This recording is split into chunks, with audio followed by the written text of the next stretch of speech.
Hello, everyone. Welcome. I'm Jennifer DeVere Brody, the faculty director here at the Center for Comparative Studies in Race and Ethnicity.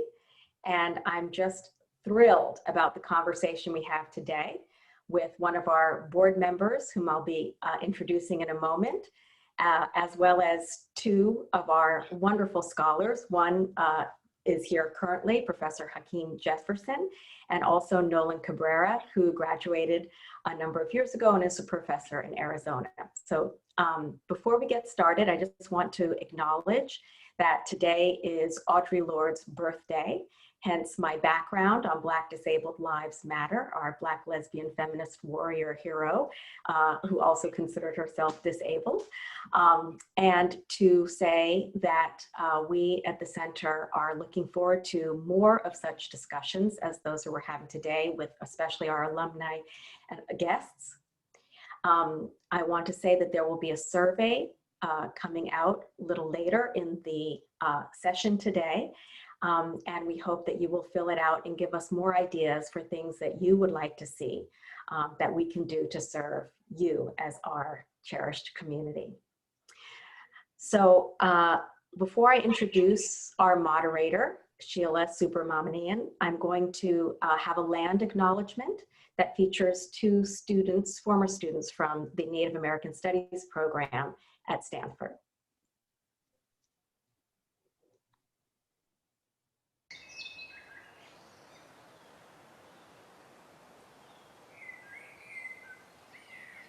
Stanford sits on the territory of Whiteness, the ancestral and unceded lands of the Muwekma Ohlone tribe, who are the successors of the historic and sovereign Verona Band of Alameda County.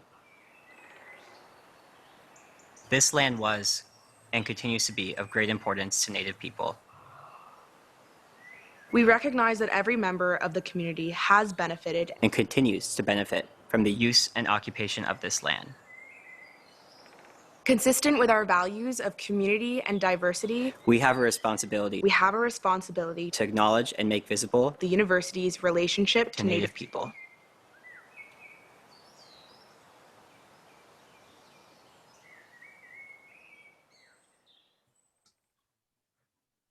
We thank our colleagues at the Native American Studies Center for helping us with that video. Before I turn it over, I just want to also say, I don't know if you can see this, but because I have a virtual background, but Nolan Cabrera has written a book that has been so inspirational to many of us who are scholars in the field. And it is very much a CSRE book. It begins with quotes from Frederick Douglass and also Hari Kondabolu, who is a contemporary Asian American comic. And I love that juxtaposition. And it really also the part where he talks about a word of caution to scholars of color doing whiteness work and the need to think about the tax that trying to do social justice work in higher education in the academy can take on you. And I'm sure that some of those issues will come up as we discuss questions of white supremacy and contemporary culture, especially in higher education. I want to take a moment now just to acknowledge the wonderful staff at CCSRE that I get to work with every day, particularly Dr. Rigoberto Marquez, who helped to organize today's event, as well as Daniel Murray and Perlita Dicochea. So our moderator for today is one of our grads, class of, I think, 03, a BA in Comparative Studies in Race and Ethnicity and Political Science, and an MBA from Harvard Business School. Sheela Subramanian is the Future Forum at SLAC Senior Director. She has worked at SLAC for a number of years, especially with Future Forum, which is a research-based consortium helping companies reimagine how they work, and from their training of leaders to inclusion efforts in a digital-first world. And so those lessons from CSRE around diversity and inclusion in such an environment, I think you can see carrying forward. She's also worked at Google, where she drove the marketing strategy for a range of products, most notably co-founder of the global market development team, where she was also, again, looking at multicultural efforts. And she's also worked in other positions at SLAC. And we're very, very pleased to have her. She's one of our newer board members at the center, and we couldn't be more pleased. And she'll introduce the panelists. Thank you everyone for being here. Thank you, Jennifer. And hello, everyone. Thanks for joining us today. As Jennifer mentioned, my name is Sheela Subramanian. My pronouns are she, her, and hers. And I'm a proud alumna of the Center for Comparative Studies in Race and Ethnicity. And on behalf of CCSRE, I'm sending my thoughts and prayers to our alumni and students and all of those who are suffering in Texas at this time.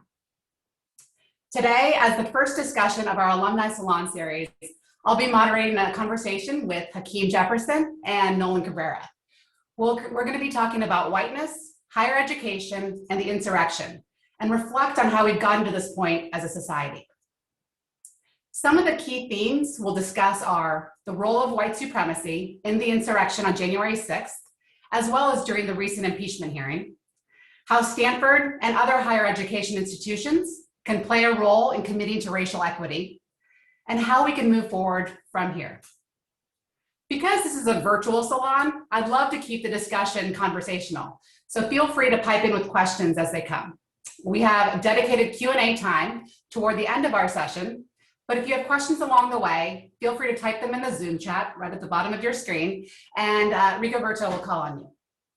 In addition, this is our first salon discussion and we welcome our feedback. So Perlita is going to be sharing out a survey in chat to understand what we're doing well and how we can make this better for next time. Okay, with that, let's get started. To kick things off, I'd love to give a quick introduction to our amazing panelists, starting with Hakeem Jefferson.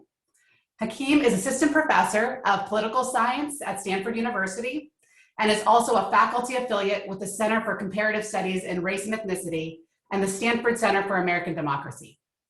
He received his PhD in political science from the University of Michigan and his Bachelor of Arts degree in political science and African American studies from the University of South Carolina. After the insurrection, Hakeem wrote a piece on 538 about how storming the Capitol was about maintaining white power in America. So we'll talk a bit more about that today.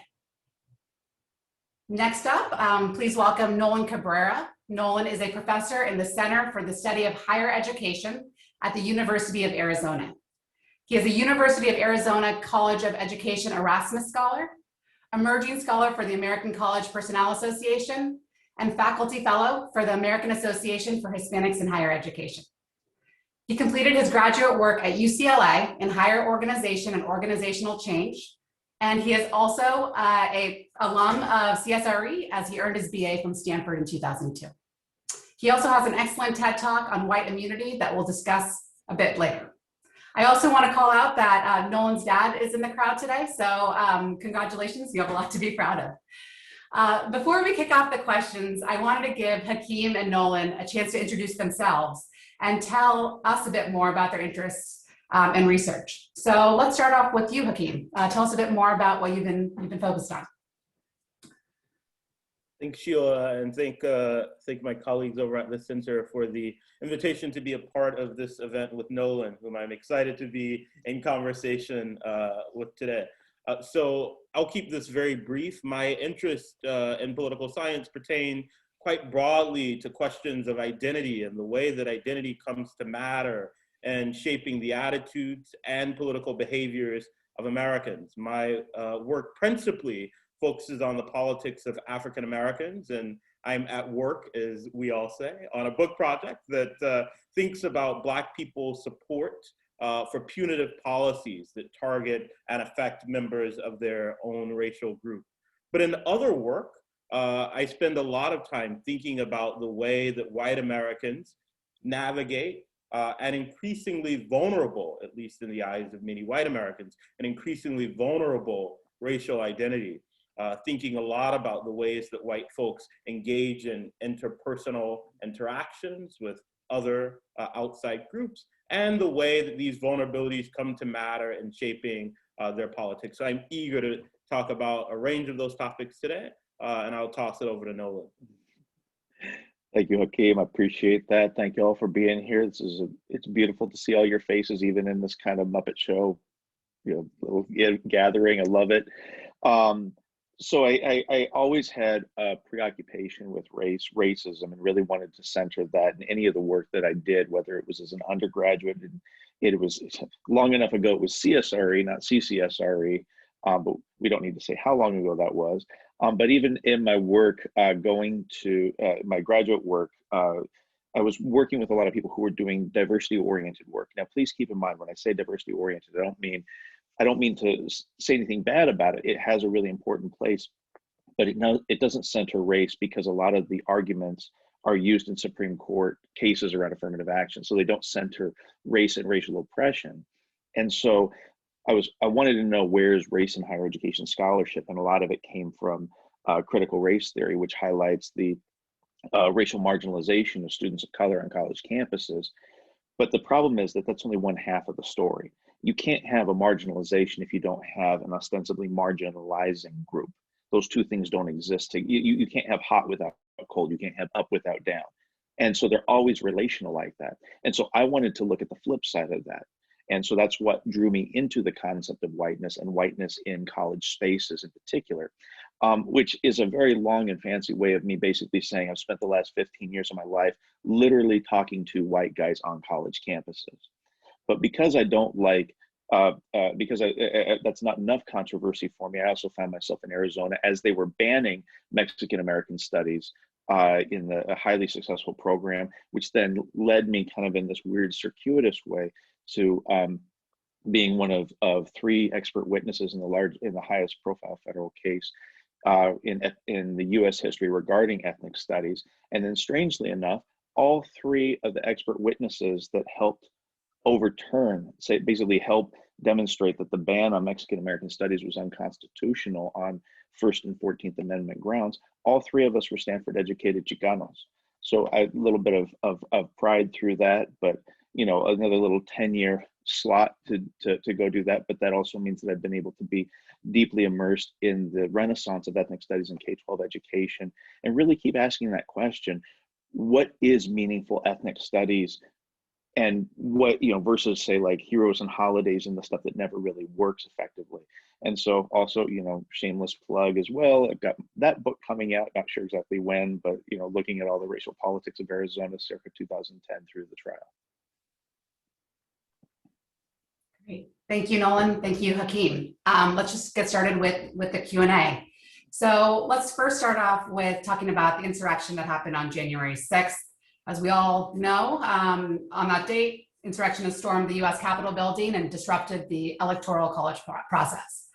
And during the impeachment trial last week, we learned so much more about the severity of the threats posed to Vice President Pence, senators, representatives, police, and Capitol workers.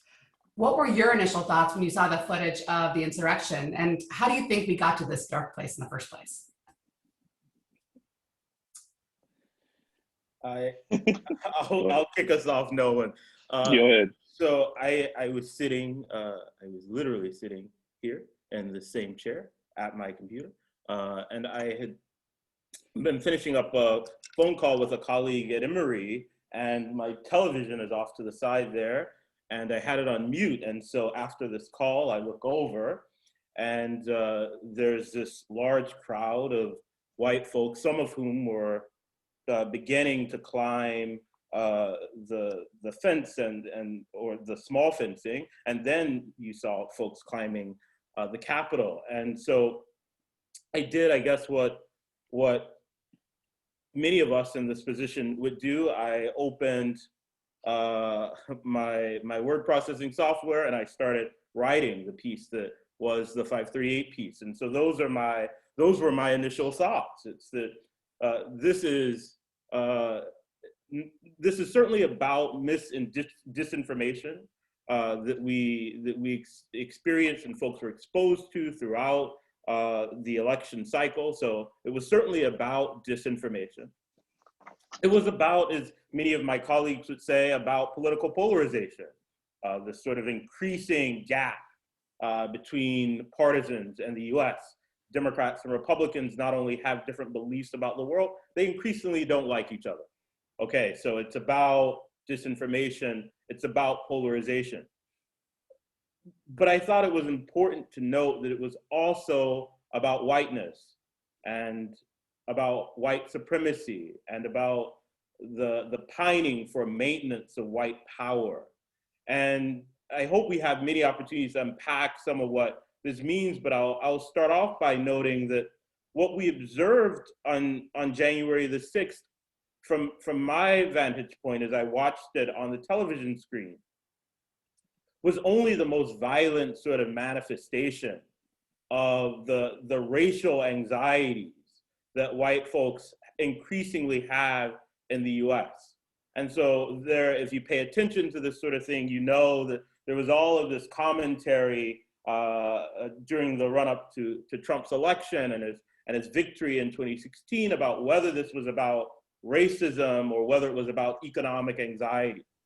And those of us who spend time in this space know that that's a silly sort of distinction, right?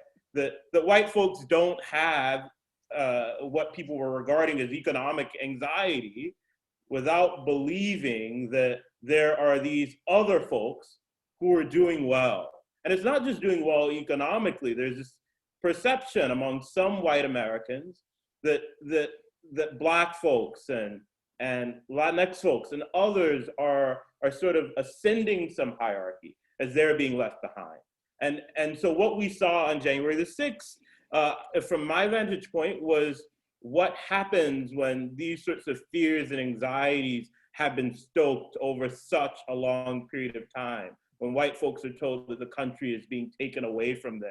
That this isn't just about a singular election, this is about a sense that my group is losing real position. And so that was what I thought then, and I've only become more certain of that reality in the days afterward.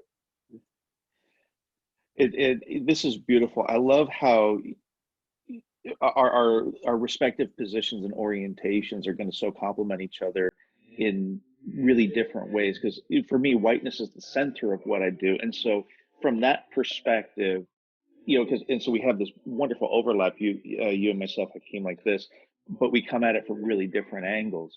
And so from the whiteness perspective, this is going to sound really strange. What happened at the Capitol is not, it's predictable. It's not an aberration. This is who we are and have been over basically since the creation of whiteness in colonial times. And that is that there's always been an issue of white power. We just don't have to see violence engaged in like this because the hegemony of whiteness was so direct that they didn't have to. Nobody wants to engage in this kind of violence, but it's when minor amounts of that racialized power are being eroded. And I mean minor in a very, very intentional way. You would think that, like, the way that some folks talk about, say, like affirmative action, that, by having a race conscious program, that's going to immediately take white folks and put them out picking cotton in some way, when it's just like, no, it's just a minor shift in the probabilities that somebody's going to get a job. And it gets back, I know we're having like this high level intellectual conversation, but I love the internet meme, and I've never been able to find proper attribution for this. So if anyone knows, please let me know. But it's that whole idea of, when your entire life is rooted in privilege, even a minor movement towards equity feels like oppression. And that's one of the difficult things that I have coming at it from a whiteness perspective. And you already alluded to it, Hakeem. Actually, you directly came into it, that we're not talking about facts. We're not talking about even reality. We're talking about feelings. And that's where some of my work in whiteness is really troubling, but really startling at the same time, because the feelings of oppression are real, but you can't pinpoint it because it doesn't exist. But then if you juxtapose it, a basic example in higher ed, I talk to a lot of students, regardless of race, about the climate, how they experience the climate. If I talk to a Latinx student at the University of Arizona, they can say specifically, like, yeah, my roommate asked me if I was an anchor baby. Like, there's very tangible, meaningful things that they can point to. But when I talk to white folks, and white men in particular, it's like, I feel this political correctness and affirmative action is going to get me, and anything race conscious. And again, it's, in some respects, that's what's frightening about this moment, is that it's almost like the Ghetto Boys came back from '92 and their mind's playing tricks on them. And I'm kind of playing with a term, flipping a phrase. But that's what's so scary about this, is that you can take that fear and direct it, which is exactly what Donald Trump did. You're playing upon white anxieties, put it in a way, and then the end result is violence. The only thing that was different here is that some of the targets of said violence were white people and white elites. But even that's not an abomination, because, you know, there have been quote unquote race traitors for years. And those white people who step out of the line of the racial structure also get racially targeted vis-a-vis violence. And there's a long history of that. And so the shock is actually, for me, more shocking, because it's like, no, this is very much who we are and where we've been. Yeah, if I can just very quickly, this is perfect. I think it highlights for me that when we think about the kinds of anxieties that white Americans often have, right? And it's in this domain when their racial identities are made salient or brought front of mind. And so it's often in conversations about race.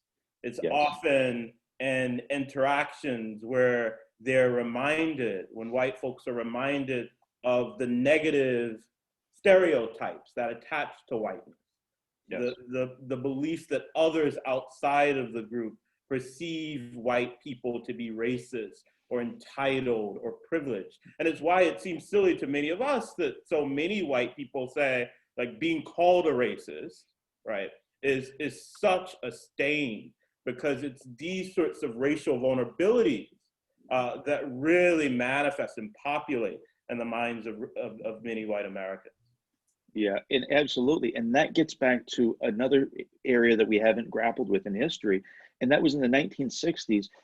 Yeah, it was important ideologically, the shift from whiteness being this inherently superior social marker, because up until that point, it was like, no, if you're white, you're better along all these different lines.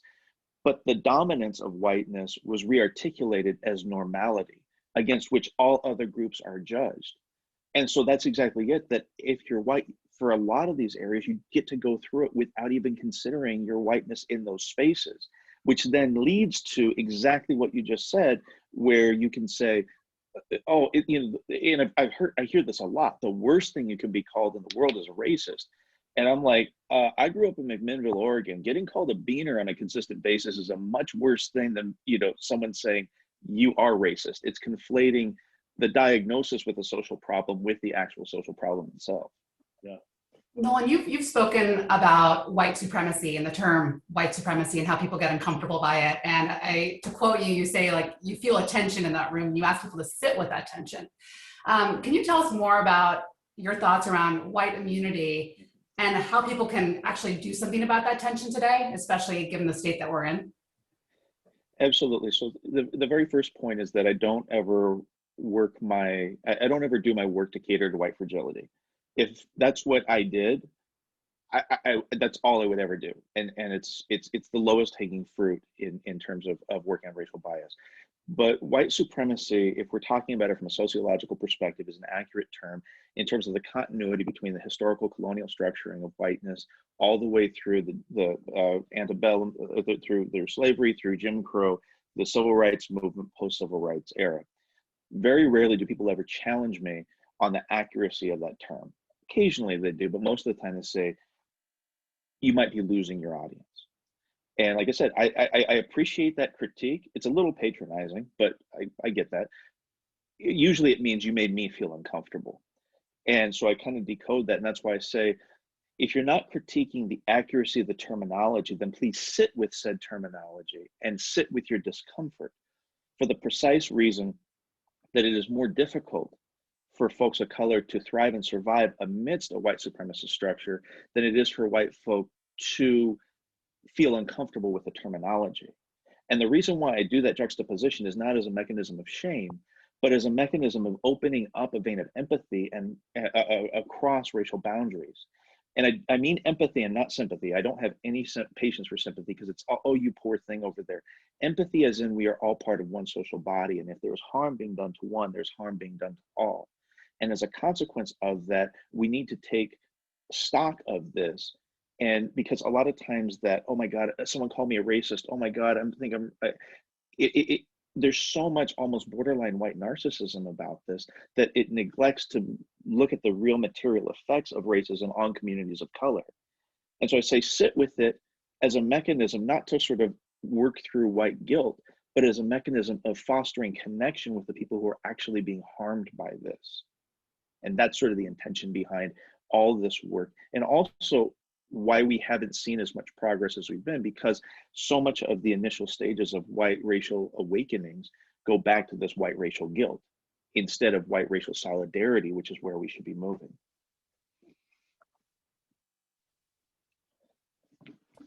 Unsurprisingly, I think Nolan's right here. Though I will say that I think this is complicated. I mean, we're in such an interesting moment, and we started off, thanks to Sheela, by thinking about the way that whiteness manifests in this violent mob that storms the Capitol, right? But I want to offer up, and I think this is where Nolan is allowing us to go to, that all white people are working through a range of vulnerabilities and emotions and increasing sense of stigma, and there's a kind of awareness of identity, awareness of whiteness, right? Whiteness has always mattered over the long course of American history and world history. So I want to start there, but there's been this increasing salience. And when I say salience, I just mean awareness of whiteness and what that identity entails in recent decades. And this is because of a browning of America, right? That is a colleague, Ashley Giardino, who writes this brilliant text that I recommend to you, White Identity Politics, as she offers up, and as others have said, that for so long it was like being a fish in water. What is water? What the hell is water?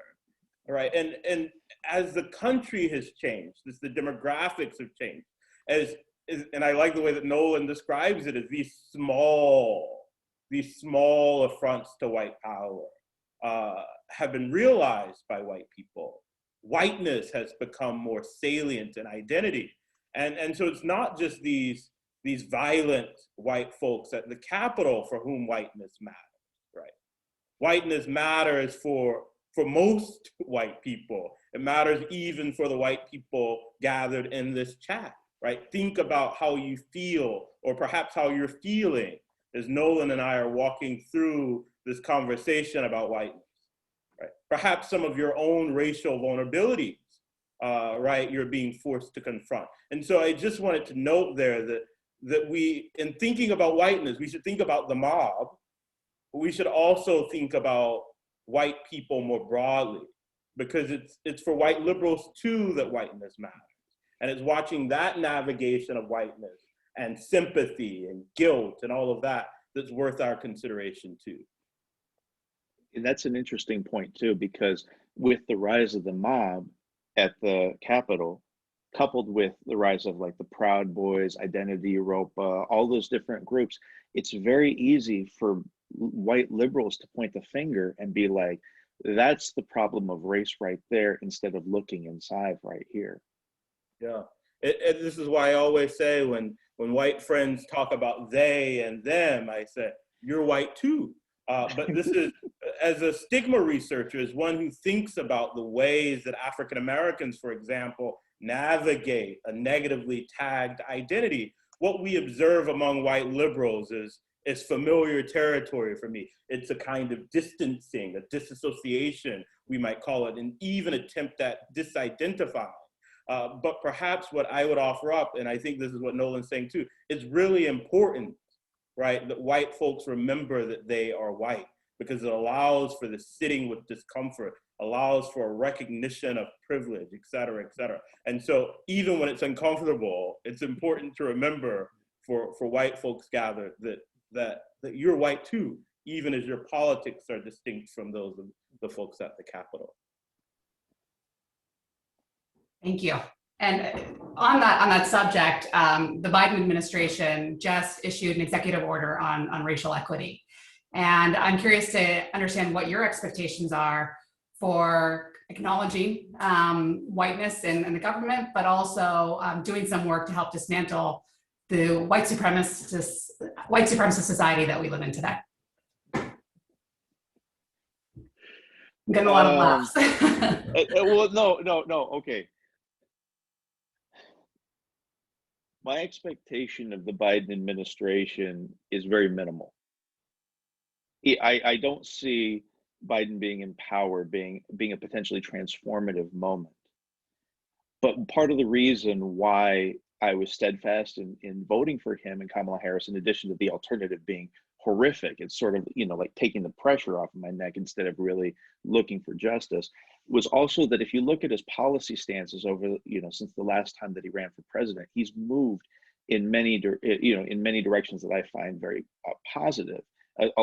Just the idea that he even says issues like systemic racism now. He'll never say white supremacy unless it's specifically about Proud Boys, but he'll say systemic racism. But there's sort of the behind the scenes work where there have been massive amounts of activism and political pressure put on that administration to push him towards those areas. I don't think that it just comes naturally. And so I guess my big thing is I don't want us to recreate the problems that we had with the Obama administration, where it was like, okay, George W. Bush was so horrible, some of the pressure's off, and now the Black Messiah is going to take us into the promised land. It's like, no, we got some of the pressure off with the Trump administration. Now we still have to continue said advocacy. And I will support the administration, but in many respects, when I do that, I am giving a massive nod to the grassroots efforts, which brought so many of these issues to the forefront. And so I don't have any faith in said administration, but I have I don't have faith in any of these, but I see a lot of potential in organizing to agitate and keep pushing it in this direction. And so when I see racial equity, I don't like attributing it to the administration, because it's kind of like they went there kicking and screaming, but now they're like, okay, this is the mantle that we're putting up. But I'd love to hear what the political scientist has to say about it. This is my training has nothing to do with this response, but you shouldn't discount it, right? But yeah. Perhaps I'm a hair more naive or optimistic, depending on where one wants to sit. So Nolan stole my words. I was going to say something to the effect of, it's not that I trust the goodwill of a political party or any given president, but that I have come to trust quite a bit the perseverance of activists who hold elected officials' feet to the fire. And I think some of the pessimism that so many of us on the left, and I'll put myself on the left, my card's on the table, some of that pessimism, I think, is offensive to the efforts of those folks who day in and day out, even in calm times, are agitating and pushing. And so I think, there's something about a kind of pessimism that recognizes the long journey of suffering that Black folk and other marginalized folk have gone through. But I think there's some beauty in recognizing the agitation, recognizing the struggle. And so it's not that I think that Joe Biden is such a good guy who's going to magically make life better. I just don't think there's going to be a day of his administration where he can rest without the pushing and the agitating from activists who have moved him to the left in key ways. I mean, from a sponsor, a vocal sponsor of the 94 crime bill, to using in an inaugural address the language of white supremacy and a recognition of mass incarceration and the problems of the criminal legal system in the US. I mean, this is quite a jump, and that jump doesn't happen magically. It's because folks have been on the ground pushing him. And so that's a long-winded way of saying, I think it's going to be better than it was, but that's a low bar, and I don't think we should hold him to such a low bar. I think that we should go beyond executive actions, as I've said in other fora, because we care about long-term policy goals. And those happen by way of passing legislation. And so I hope that he and Kamala Harris will work with Congress and push them to pass pieces of legislation that reimagine what policing looks like in the US, right? That goes beyond outlawing things that in many jurisdictions are already illegal, right? It's not the police are doing things that they don't know is not the right thing to do. Chokeholds in many jurisdictions already outlawed. We can do better than that. And so I'm hopeful that he'll be imaginative in a way that activists have pushed him to be. And it'll certainly be better than what Trump did, right? Which, wasn't much. But like you said, that is the lowest standard of excellence that we could offer. Yeah. So shifting from politics to higher education, what responsibility do you believe that Stanford and other similar higher education institutions have in driving racial equity, as well as serving as spaces that provide a certain level of credibility? Yeah, I got voluntold for that one. I call him out as the political scientist. He's calling me out as the higher education guy. Exactly. Well, let's start from some very they're considered radical, but they're really not premises for higher education. Number one, institutions of higher education, aside from tribal colleges and universities, exist on stolen land, like violently stolen land that has never been repaid. Number two, they have largely been built by exploited labor, and especially in the example of the East Coast, on non-compensated slave labor that was violently exploited. And number three, that the history of higher education, if you look at it systemically, has never been at a point where folk of color have ever actually had representational access on par with their white peers ever. And even when some folks start to even get to that level, like the Jews were really good at doing that in the early 20th century and the late, that all of a sudden you'd have quotas be brought in. So already, if we're talking about justice in higher education, we have to start from the perspective that there is already an educational debt, to borrow from Gloria Ladson-Billings. There's already an educational debt that is owed to communities of color, because I always lose track, but using Stanford as an example, what's the endowment at, like $28 billion or something like that? Let's just say it's a lot, okay? There should never be any question, for example, that an enrolled member of a tribe who comes to a university on stolen land should go there for free, period. That shouldn't be a controversial premise at all. But the problem is, what happens is we don't take it, like we give like these little land acknowledgements here and there. I really appreciate the very depth of the one that was offered at the beginning here. But usually it's kind of like, okay, I have my checkbox. I have to say thank you to the funders and who organized this. Oh, I have to do a line acknowledgement, but not really knowing what that means deep down. And so at its core, racial justice is a debt that is owed by institutions of higher education a priori. Now, what that looks like is very complicated, but it requires us to work through a lot of the sort of the underlying issues that are underlying assumptions that guide our institutions, right? Every single policy, organizational structure, space allocation, resource allocation reflects a value judgment. In many respects, these are reflective of whiteness. They prioritize white bodies at the expense of bodies of color. They prioritize the color green over the communities, the pigmentally enhanced communities that have really built up the area. And so when we start to actually get down to question these and actually ask what racial equity would look like, we have to actually question the very foundations of a lot of the ways in which we have developed higher education. And also we have to understand that it can never be done as a piecemeal solution. And I know this is kind of a throwaway line, but it can't ever be like, okay, we did an aggressive outreach effort in low income and minoritized areas. Now we have a more diverse undergrad student body. Cool, we're good to go. It doesn't work like that. one-off solutions never work, even if they're really dedicated in that way. You have to consider what happens to students when they get to the campus. You have to really structurally analyze where are there areas that are systematically exclusionary, where are there areas where students of color actually find a little bit of sense of home and really build those up. You have to ask, why don't we have enough faculty of color? Not just, and that requires us to ask how we're considering merit when it comes to the hiring and promotion of faculty through the ranks.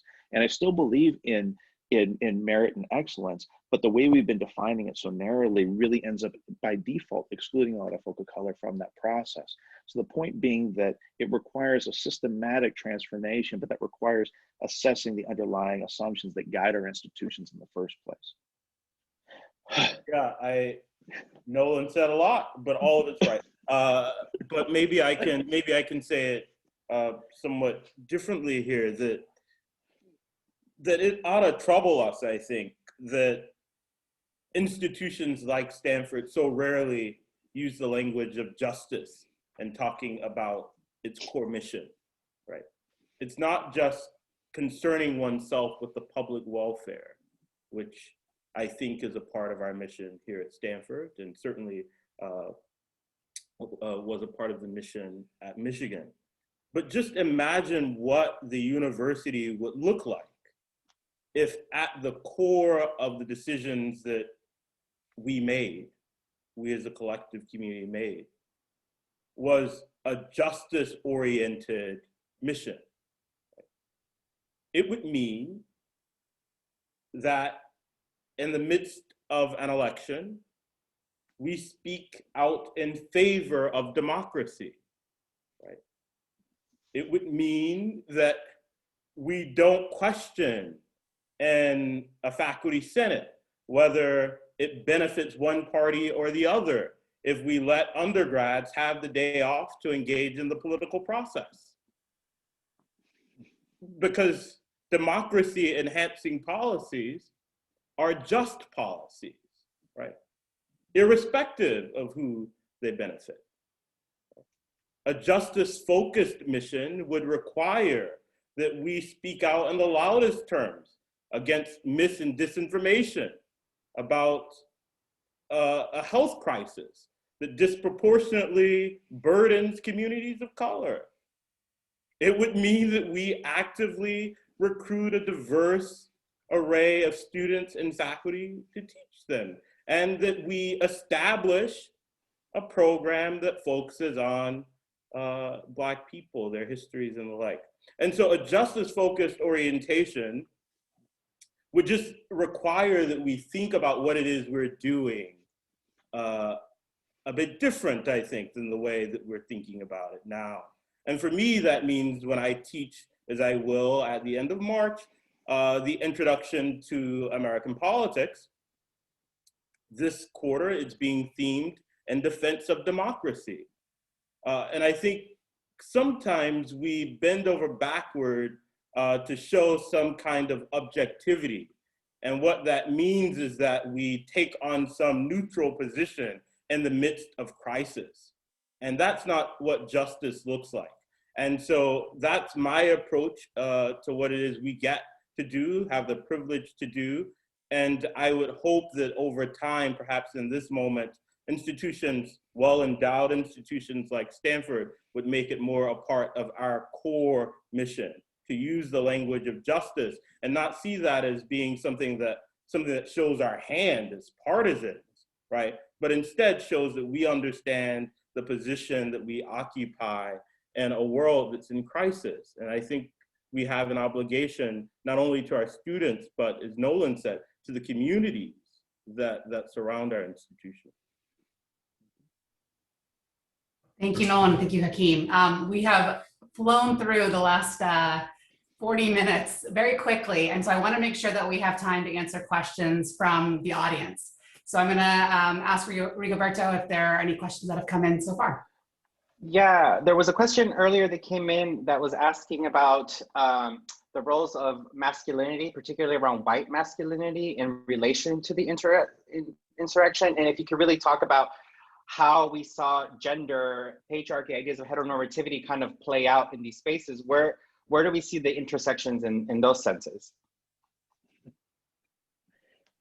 that is a great, I mean, it's painfully obvious that when whiteness is threatened, even in a very minor way, when a violent response is there, that it speaks to very normative masculinist ways of engaging. But again, linking it to the history, what was, why was Emmett Till murdered? He whistled at a white woman, which was an affront to her white femininity, which then what he actually didn't do it. The woman confessed later that it never actually happened. But then this mob of white men asserted themselves. Whiteness and took this child and beat him to death. And this is the history that's been throughout, where when there's any little step out of the norms of what's considered our racial hierarchy, that it's a combination of both whiteness and masculinity that kind of come to the rescue. I mean, that's been every John Wayne film that you've ever seen, and virtually every Clint Eastwood that you've seen. And they just keep replicating the same idea that you've got to come through, and a violent response is the most appropriate one when you're seeing a minor lack of power. And I think that those two have been absolutely inextricably intertwined in extraordinarily problematic ways. And yes, and I like the way that the person framed the question, because I usually use whiteness, especially because I study white guys on college campuses who are usually cisgender, heteronormative, that I almost use whiteness as a shorthand for white normative masculinity. There it is. Thank you. Thank you. White normative masculinity. But I should probably be a little bit more explicit about unpacking that, especially as it comes to violent responses in these ones, because it's absolutely that combination of race and gender based privilege that are intersecting in that way. Yeah, I like this point a lot. And I think maybe I'll just add two quick bits. So I think when we think about what gives rise to the kind of behavior that we saw on January the 6th, it's a threat to identity. And this is something that Nolan and I have been coming back to in our conversation. And so we often think of say, Black women, for example, as being doubly bound, right? They have these two intersecting identities, right? And when we think about white men, we can think about a society that, at least from the vantage point of a white man, can be perceived as threatening two identities, right? Both their whiteness and their masculinity, as women increasingly ascend in positions of power, as the sort of social hierarchy and expectations of gender become sort of disrupted. This is the sort of double boundness, if you will, that comes into play when we think about white men and the kind of violence that Nolan was referencing there. But Nolan, I don't think we should be so quick in letting white women off the hook here, either in thinking about the problem of whiteness, right? Because when I think about the many instances where police have these really negative interactions with Black folk who are just minding their own damn business, right? Exactly. It's often because white women have weaponized both their race and their gender, recognizing a social landscape, right, that privileges whiteness and that rescues white women. And so it's that interplay between these two identities that is so often weaponized in the frivolous phone calls that are made to police, that are in and of themselves acts of violence, right, against Black people. And so I know Nolan wasn't doing this, but it gave me an opportunity, I think, to just highlight the different ways that race and gender come to interact. It might allow for a violent insurrection among white men. There were white women there too, but it also allows for this weaponizing of multiple identities among white women that is too quite dangerous and violent for Black folk and other marginalized people. just to play off of that, if anyone wants to see a horrific but really important historical document to that fact that where it all plays out, the very first movie ever played in the White House was Birth of a Nation, which is D.W. Griffin's tribute to the Klan. And there's a whole scene in there where, where a white guy in blackface is pursuing the white woman, but and she ends up jumping to her death instead of being violated. But it gives credence, it gives allowance for all of the horrors that, we are the Klan. We're just honoring our society. We're just, if you will, trying to make America great again. But that's exactly that appeal, is trying to recreate an imagined America that never existed, but it is that interplay of white masculinity and white femininity that it play off of each other in very intentional ways, but they all end up leading to violence against communities of color.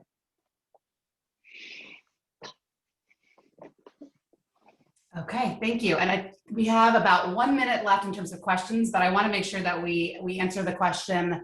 I'm hoping I'm pronouncing this correctly. Aniti posed to the group, and if you're willing to unmute, it would be great to hear from you directly, and for you to ask the question. All right, thank you so much. I love this. This is absolutely amazing. My question. So my thesis is that self-regulating systems seldom move without a huge amount of outside force. Do you believe that we are expecting too much from white supremacist systems like the university, which I love, to self-regulate themselves? How do we support those white men and women in power who want to do the right thing and be able to stand up to the white wall of racial resistance? Yeah, thank you for the question. I'll just say, I think, and I'm betting you're doing some of this work too. I think many of us are doing too much damn work to help white leaders figure out how to navigate this moment we're in, and how the university can live up to its promise of justice and all of that. And so I just say, I'm not looking to do more work. But I will also say that I think as faculty of color, as marginalized people who are faculty or staff or students, we often serve as the conscience of the institutions to which we belong. And that's certainly the role that I see myself as playing in my department and in any room that I'm in. Is I often say, like, if they wanted the same perspective that they had before I got here, they could have hired someone who wasn't me. And so I think that's the role that many of us are already serving, that we speak truth to power, that we speak plainly and we tell the truth, even in uncomfortable spaces, recognizing the kinds of vulnerabilities that we face, and sometimes choosing not to do it, and that's okay too. But that's how I see my role. It's not so much as serving on another committee, doing more work. It's that when provided an opportunity to be in a space, it's to the best of my ability, with my own failings and faults, to serve as a conscience in the room, to center questions of justice and the like. And I think that's what many of us who occupy bodies like mine are already doing. And so long as we keep doing that, I think we're on the right footing, and we should push our white colleagues to do even more work than they're already doing. I completely agree, and I think the only thing that I would add to that would be, number one, just the first part of the question: do you trust institutions to self-regulate in a positive way? No, never. Like in the exact same way that I talked about the Biden administration, it's not that I'm hating on Biden or I'm hating on Stanford. It's just that no, there's these self-replicating logics that we have to disrupt a little bit.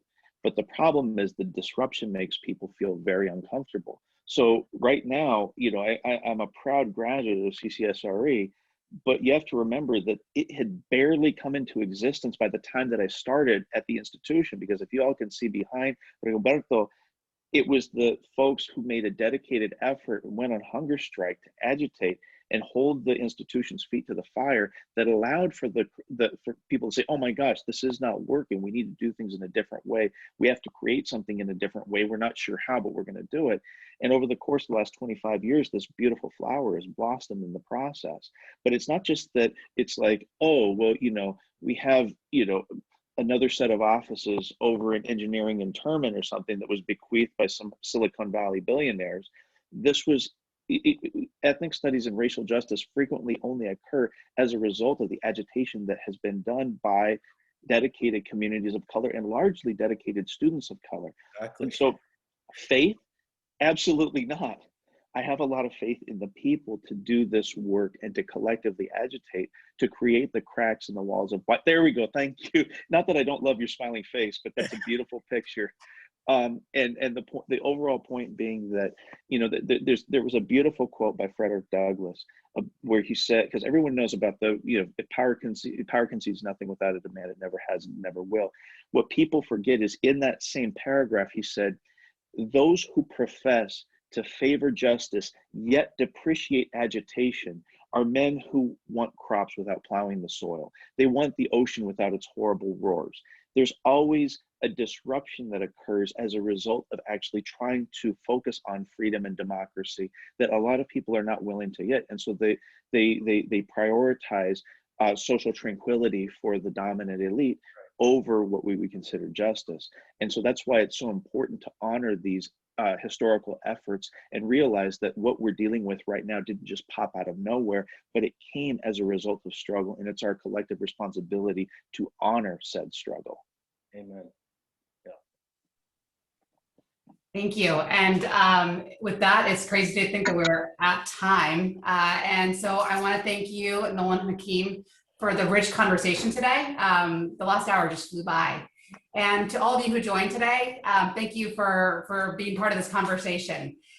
This year, CCSRE is celebrating its 25th anniversary at Stanford. And so this is our first edition of the Alumni Salon. And we're planning on hosting these types of conversations twice a quarter. So please fill out the survey that Perlita posted, because we want to know what we can do better next time, as well as what we want to retain. I'm going to pass it over to Rigoberto Marquez for final thoughts to wrap things up. Thank you again. Thank you, Sheila, and thank you, Hakeem, and thank you, Nolan, again, for your time and for the conversation. Like Sheila said, this is one event of future events that we will be having, particularly targeting our alumni. And so we encourage you to sign up for our newsletters, get the information that you can, and become part of our community. There'll be different ways that alumni can get connected to CCSRE and the space. And so please look out for more information on that. Thank you. Thank you all for hosting us. Yes. Thank you. Thanks all. Bye-bye. Take care. Bye-bye.